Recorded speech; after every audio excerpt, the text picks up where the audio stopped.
Hello বন্ধুরা, স্বাগত জানাই খবর 360 ইউটিউব চ্যানেলটিতে। তো বন্ধুরা, আজকের ভিডিওতে থাকছে খুবই গুরুত্বপূর্ণ কিছু আপডেট, যেগুলি আপনার জীবনে চলতে গেলে খুব কাজে লাগবে। যেমন লক্ষ্মী ভাণ্ডার প্রকল্পের নতুন খবর, এসবিআই এটিএমের কি আপডেট, হলমার্কিং রূপোর দামের কি অবস্থা বাজারে, আধার কার্ডের কি নতুন পরিবর্তন ও নিয়ম, আর শেষে থাকছে রেশন কার্ডের বড় আপডেট। সব কিছু থাকছে আজকের এই ভিডিওতে। কাজে ভিডিওটি খুব মনোযোগ সহকারে শেষ পর্যন্ত দেখবেন, কারণ প্রতিটি তথ্য আপনার জীবনে চলতে গেলে কাজে লাগবে। তার আগে বন্ধুরা, ছোট্ট রিকোয়েস্ট, চ্যানেলটিতে যদি নতুন হন অবশ্যই চ্যানেলটিকে সাবস্ক্রাইব করবেন। তো বন্ধুরা, বেশ কিছু পরিবর্তন সেপ্টেম্বর মাস থেকে এই 5টি বড় পরিবর্তন পড়তে পারে। আজকাল ওয়েব ডেস্ক 1 সেপ্টেম্বর থেকে একাধিক নতুন পরিবর্তন কার্যকর হতে চলেছে, যা সরাসরি গৃহস্থলী বাজেট ও দৈনন্দিন ব্যয় প্রভাবিত করতে পারে। সোনার মতো রূপার হলমার্কিং, এসবিআই কার্ডে অতিরিক্ত চার্জ, এলপিজি মূল্য সংশোধন, এটিএম উত্তোলন ফি এবং ফিক্সড ডিপোজিট সুদের হার পরিবর্তনের সম্ভাবনা রয়েছে। সব গ্রাহকেরই উপর এর প্রভাবটি পড়বে।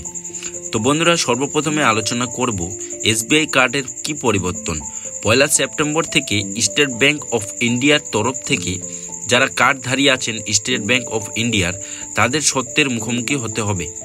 অটো ডেবিট ব্যর্থ হলে 2% জরিমানা ধার্য হবে এবং আন্তর্জাতিক লেনদেনে যদি করে থাকেন তাহলে অতিরিক্ত চার্জ লাগবে। এছাড়াও জ্বালানি ক্রয় ও অনলাইনে শপিং ফি বাড়তে পারে। গ্রাহকদের সতর্কভাবে খরচ পর্যবেক্ষণ করার পরামর্শ দেওয়া হয়েছে, যাতে জরিমানা এড়ানো যায়। এরপরে আসি বন্ধুরা, আধার কার্ড নিয়ে কি পরিবর্তন ঘোষণা করেছেন। প্রাপ্তবয়স্কদের আধার কার্ড দেওয়া বন্ধ করা দিচ্ছে অসম সরকার। প্রাপ্তবয়স্কদের আধার কার্ড দেওয়া বন্ধ করছে অসম সরকার। দাবি ও বৈধ বাসী বাংলাদেশিদের ধরার জন্য এই আধার কার্ডের পরিবর্তনটি করা হয়েছে। আগামী 1 অক্টোবর থেকে এই সিদ্ধান্ত কার্যকর হবে বলে জানিয়েছেন হেমন্ত। তিনি এও জানিয়েছেন, সিদ্ধান্ত কার্যকর হওয়ার পরেই একমাত্র বিরলের মধ্যে বিরলতম ঘটনার ক্ষেত্রেই প্রাপ্তবয়স্কদের আধার কার্ডটি দেওয়া হবে। এরপরে আসি বন্ধুরা, এলপিজি মূল্য পরিবর্তন। মাসের প্রথম দিন যেমন প্রতি মাসেই হয়, তেল কোম্পানিগুলো 1 সেপ্টেম্বর থেকে নতুন গৃহস্থলীর এলপিজির সিলিন্ডারের দাম ঘোষণা করবে, অর্থাৎ দামটি ঘোষণা করবে। দাম বিশ্ববাজারের কাঁচা তেলের প্রবণতা এবং কোম্পানির হিসাব অনুযায়ী ওঠানামা করে। দাম বাড়লে রান্নাঘরের বাজেটের চাপও বাড়বে, আর যদি কমে তাহলে কিছুটা স্বস্তি মিলবে, তাতে আমাদের সুবিধা হবে বন্ধুরা। এটিএম ব্যবহারের নিয়ম। কিছু ব্যাংক নতুন এটিএম ব্যবহারের নিয়ে নতুন নিয়ম প্রয়োগ করতে চলেছে। নির্ধারিত মাসিক সময়সীমা অতিরিক্ত হলে যদি আপনি এর পরেও অর্থ উত্তোলন করেন তাহলে উচ্চতর লেনদেনের জন্য চার্জ লাগবে।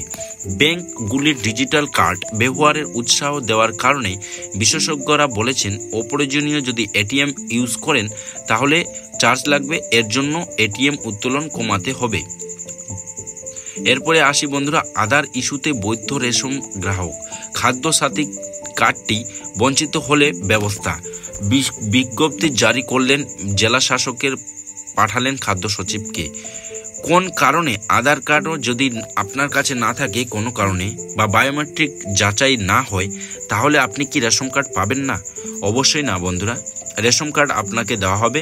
খাদ্যসাথী প্রকল্পের সুবিধা থেকে কোনো বৈধ রেশন কার্ড বা গ্রাহককে বঞ্চিত করা যাবে না, এমনই কড়া নির্দেশ দিয়েছেন খাদ্য দপ্তর। বেশিরভাগ প্রধান সচিব পারভেজ আহমেদ সিদ্দিক এ বিষয়ে একগুচ্ছ নির্দেশিকা সম্বলিত এক বিজ্ঞপ্তি জারি করেছেন জেলা শাসকের কাছে এবং এটি পাঠিয়েও দিয়েছেন। এরপরে লক্ষ্মী ভাণ্ডার প্রকল্পের কিছু পরিবর্তন। লক্ষ্মী ভাণ্ডারের জালিয়াতি রুখতে পদক্ষেপ নিয়েছেন। ফর্ম জমা দেওয়ার সময় আবেদনকারীকে অবশ্যই লাগবে। এরপরে বন্ধুরা, রূপোর হলমার্কিং পরিবর্তন। সরকার সোনার মতো রূপোরই বাধ্যতামূলক হলমার্কিং প্রশাসনের পরিকল্পনা করেছেন। এর লক্ষ্য হলো রূপার বাজারে স্বচ্ছতা আনা, যাতে বিশ্বদাতা মূল্যায়ন একই রকম থাকে। এর উদ্যোগের ফলে বিশ্ব যোগ্যতা বাড়বে। তবে বিশেষজ্ঞরা বলেছেন যে এ কারণে রূপোর মূল্য প্রভাবিত হতে পারে। যারা রূপোর গয়না কিনবে বা বিনিয়োগ করতে চাইছেন তাদের নতুন নিয়ম সম্পর্কে সতর্ক থাকা উচিত।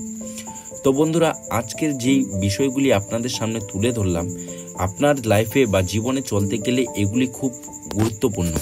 তো ভিডিওটি যদি ভালো লাগে তাহলে অপরজনকে শেয়ার করবেন, লাইক, কমেন্ট ও সাবস্ক্রাইব করতে ভুলবেন না। ভালো থাকেন, ধন্যবাদ।